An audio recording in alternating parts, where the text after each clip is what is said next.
সংসার মানেই শুধু চারটে দেয়াল আর কিছু মানুষ নয়। সংসার মানে ভালোবাসা, ত্যাগ, সম্মান আর বোঝাপড়ার এক গভীর বন্ধন। কিন্তু যখন সেই বন্ধনের ভেতরে অহংকার ঢুকে পড়ে, তখন সম্পর্কগুলো ধীরে ধীরে ভেঙে যায়, শব্দ না করেই। আজকের গল্প বড় বৌমা, একজন কম শিক্ষিত অথচ মহান মনের নারীর গল্প, যে অপমান সহ্য করেও ভেঙে পড়েনি, বরং নিজের ত্যাগ দিয়ে একদিন সবাইকে মাথা নত করতে বাধ্য করেছে। চলুন শোনা যাক গল্প বড় বৌমা। গ্রামের এক প্রাচীন বাড়ি, হরিপদ বাবুর সংসার। 3 ছেলে, তাদের ভবিষ্যৎ আর অগাধ আশা। বড় ছেলে অমল নিজের পড়াশোনা ত্যাগ করে জমি জমা দেখেছে, আর ছোট 2 ভাই বিমল ও কমলকে পড়িয়ে মানুষ করেছে। অমলের স্ত্রী শীলা এই বাড়ির বড় বৌমা। তার পরিচয় শিক্ষায় নয়, তার পরিচয় দায়িত্বে, ত্যাগে আর নিঃশব্দ ভালোবাসায়। ভোরের আলো ফোটার আগেই তার দিন শুরু হতো। রান্না, গৃহস্থালি, শ্বশুর শাশুড়ির যত্ন, 2 ভাইয়ের পড়াশোনার খোঁজ, সব কিছু সে একা হাতে সামলাতো, কোনো অভিযোগ ছাড়াই। সময় বদলালো, বিমল ও কমল বড় চাকরি পেল। তারপর তারা শহরের উচ্চবিত্ত পরিবারের মেয়েদের বিয়ে করে আনলো, রিমি ও তৃষা। সেই দিন থেকেই বাড়ির বাতাস বদলে গেল। এই মাটির বাড়ি, এই সরল সংসার, এই বড় বৌমা, সব কিছুই তাদের চোখে অযোগ্য হয়ে উঠল। প্রথমে কথা ছিল সূক্ষ্ম, পরে তা হয়ে উঠল স্পষ্ট। একদিন দুপুরে খাওয়ার সময় রিমি থালা সরিয়ে বলল, এটা কি রান্না হয়েছে? এই খাবার খাওয়া যায়? শীলা শান্ত গলায় বলেছিল, আর একটু ভালো করে বানিয়ে দিচ্ছি। সে উঠে আবার রান্নাঘরে গেল। কোনো প্রতিবাদ নয়, কোনো ক্ষোভ নয়। আরেকদিন আত্মীয়দের সামনে তৃষা হেসে বলল, আমাদের বড় বৌদি কিন্তু পড়াশোনা কিছুই জানে না।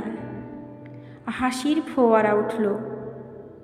শীলা মাথা নিচু করে দাঁড়িয়ে রইল, কিন্তু তার চোখের জল কেউ দেখল না। একদিন রাহুলকে ডেকে রিমি বলেছিল, তোর মা তো কিছুই জানে না, তুই কিভাবে মানুষ হবি? সেই রাতে রাহুল মায়ের কোলে মাথা রেখে জিজ্ঞেস করেছিল, মা, তুমি কিছু জানো না?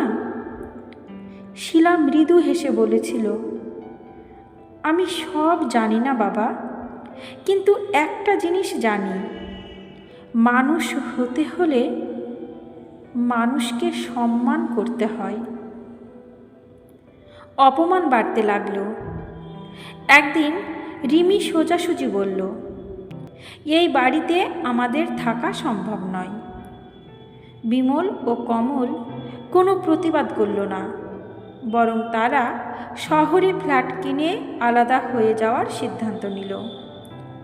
হরিপদ বাবুর চোখে জল, সরস্বতী দেবী স্তব্ধ, অমল নীরব, আর শীলা শুধু বলেছিল, যদি ওরা ভালো থাকে তবে সেটাই ভালো।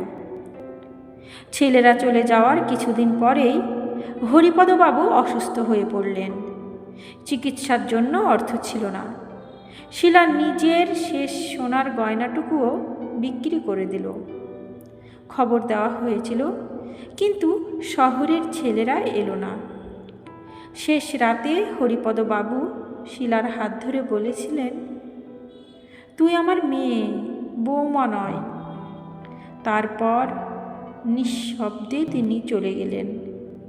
সেই রাতেই শীলা প্রথমবার ভেঙে পড়েছিল, কিন্তু পরদিন আবার উঠে দাঁড়িয়েছিল, কারণ তার সামনে ছিল তার ছেলে রাহুল। সংসার তখন কঠিন, অভাব, অনিশ্চয়তা, একাকিত্ব সব একসঙ্গে। শীলা থামেনি, সকালে অন্যের বাড়িতে কাজ, দুপুরে নিজের সংসার, রাতে সেলাই, এইভাবেই দিন কাটতে লাগলো। অনেক দিন সে না খেয়ে থেকেছে, কিন্তু রাহুলের প্লেটে কখনো অভাব পড়েনি। বৃষ্টির রাতে ছাদ চুঁয়ে জল পড়ত, আর সেই জলের ফোঁটার শব্দের মধ্যেই শিলা বলতো, পড়ো বাবা, তোর জীবনটা যেন আমাদের মতো না হয়। বছরের পর বছর পরিশ্রমের ফল এলো। রাহুল পড়াশোনায় সফল হলো, চাকরি পেল, সমাজে সম্মান পেল, কিন্তু তার পরিচয় একটাই, আমি বড় বৌমার ছেলে। অন্যদিকে বিমলের ছেলে অর্ণব অহংকারী, স্বার্থপর। একদিন সে বাবাকে বলল, আপনি আমাদের জন্য কি করেছেন? রিমি চুপ করেছিল। তার নিজের কথাগুলো যেন ফিরে এসে আঘাত করছিল। তার বৌমা স্পষ্ট বলেছিল, এই বাড়িতে আপনারা থাকলে আমাদের মান যায়। কমলের ছেলেও একই রকম। তৃষাকে বলেছিল, আপনি সারাদিন বসে থাকেন, আপনার কোনো ভ্যালুই নেই। একদিন অসুস্থ অবস্থায় তৃষা জল চেয়েছিল, কেউ এগিয়ে আসেনি। সেই মুহূর্তে তার মনে পড়েছিল, একদিন সে একইভাবে শিলাকে অপমান করেছিল। একদিন রাতে বিমল ও কমল কথা বলল, আমরা ভুল করেছি। যে আমাদের মানুষ করেছে সেই বড় বৌদিকেই আমরা ছোট করেছি, আজ আমরা সেই ফল পাচ্ছি। তাদের কণ্ঠ ভেঙে যাচ্ছিল। একদিন তারা গ্রামে ফিরে এলো। পুরনো উঠোন, সেই বাড়ি, আর সেখানে দাঁড়িয়ে বড় বৌদির শান্ত দৃঢ় গলা। তাদের দেখে সে কিছুই বলল না। রিমি ও তৃষা এসে তার পায়ে পড়ে কাঁদতে লাগল, দিদি, আমাদের ক্ষমা করে দাও। কিছুক্ষণ নীরবতা।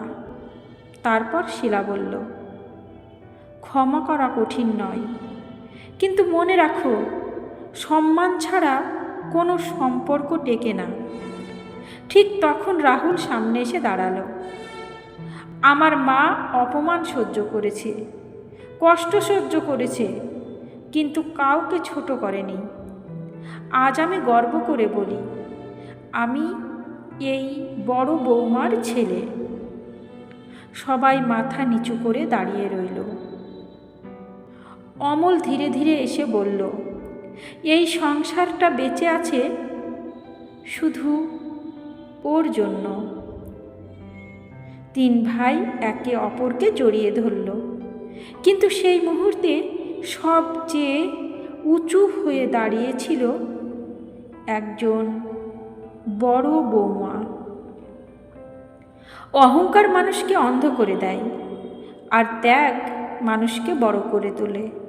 জীবনে বড় হতে গেলে শিক্ষাই দরকার আছে, কিন্তু মানুষের মতো মানুষ হতে গেলে দরকার সংস্কার।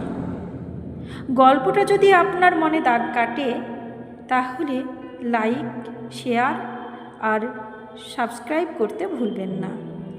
কমেন্টে জানাবেন আপনার চোখে একজন বড় বৌমা কেমন হওয়া উচিত। আবার দেখা হবে নতুন গল্প নিয়ে। সেই পর্যন্ত সকলে ভালো থাকুন, সুস্থ থাকুন। ধন্যবাদ।